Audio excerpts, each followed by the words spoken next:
this context, let's keep and stay in topic. Palestinians reached 2 years of an intensified genocidal campaign executed by Israel, reporting from the Gaza Strip, and our colleague Huda Hegazi shares us an insight into the situation on the enclave. Este día, en el segundo aniversario de la guerra, ha transcurrido.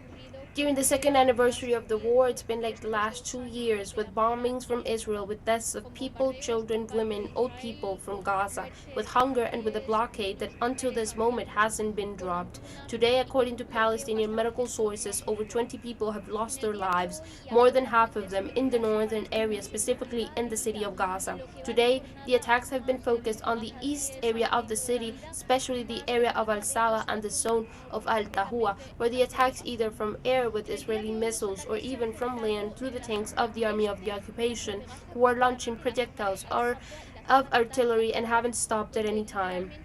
It has been reported that there has been attacks on the east zone of the city of Gaza, more concretely in the zone of Al-Tufa, where according to the Baptist hospital, over 5 victims have arrived to the hospital. 2 of them are children who are underage. Also in the center of this area, which was supposed to be a safe, de que también se han llevado ataques en la zona este de la ciudad de Gaza, concretamente en la zona de Al-Tufa, en donde acorde a el Hospital Bautista and a humanitarian zone, it has also been the target of attacks, and especially the zones that are points of distribution of humanitarian aid, those called death traps, where the people from Gaza go with desperation to get some food and are murdered during that attempt.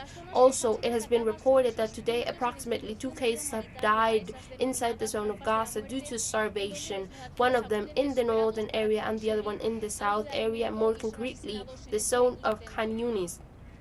That can indicate that in these 2 years of war, Israel keeps imposing a very brutal siege in all of the Gaza Strip and continues to stop the entrance of food, medicine, and supplies that are basic. Also today, the hospitals of the north zone of Gaza have sent a communique remembering that since Israel closed the crossing of Al-Rasid, an almost complete siege has been imposed in the city of Gaza, and from that moment, not any food or medical supplies have entered the zone, which means that the hospitals are in the north are literally facing one of the biggest crises they have faced up to this moment. Israel cerró el cruce de Al-Rasid, se ha impuesto un asedio casi total en toda la ciudad de Gaza. Y desde ese momento no ha entrado ni comida, ni alimentos, ni suministros. The hospitals are literally not enough due to the rise of the bombings and even due to the increase of the attacks from the occupation army. As we can listen in this moment, they are the noise that is in the background, the Esra, which is the occupation army.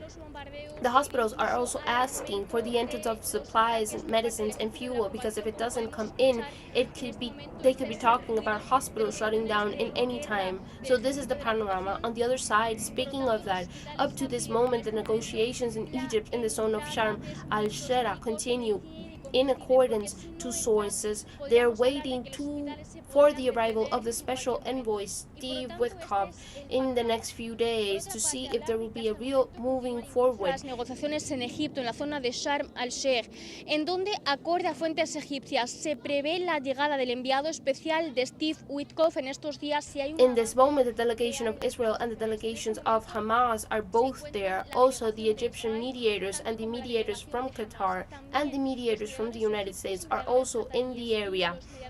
Up to this moment, details haven't been shared on the advances of the negotiation or what has happened on the table of these agreements, but apparently in this moment, Egypt is looking at the possibility of making the list of those in prison from Palestine who will be liberated in the first phase of the agreement, where Hamas is asking for the liberation of high personalities among them. We can highlight Mahmoud al-Harbusi, but up to this point, Israel is refusing to liberate him, so the next days will be very decisive. We could be able to see if these negotiations are really going to bear fruit, or will they fail like the previous ones have. Fracasarán como han fracasado las negociaciones anteriores.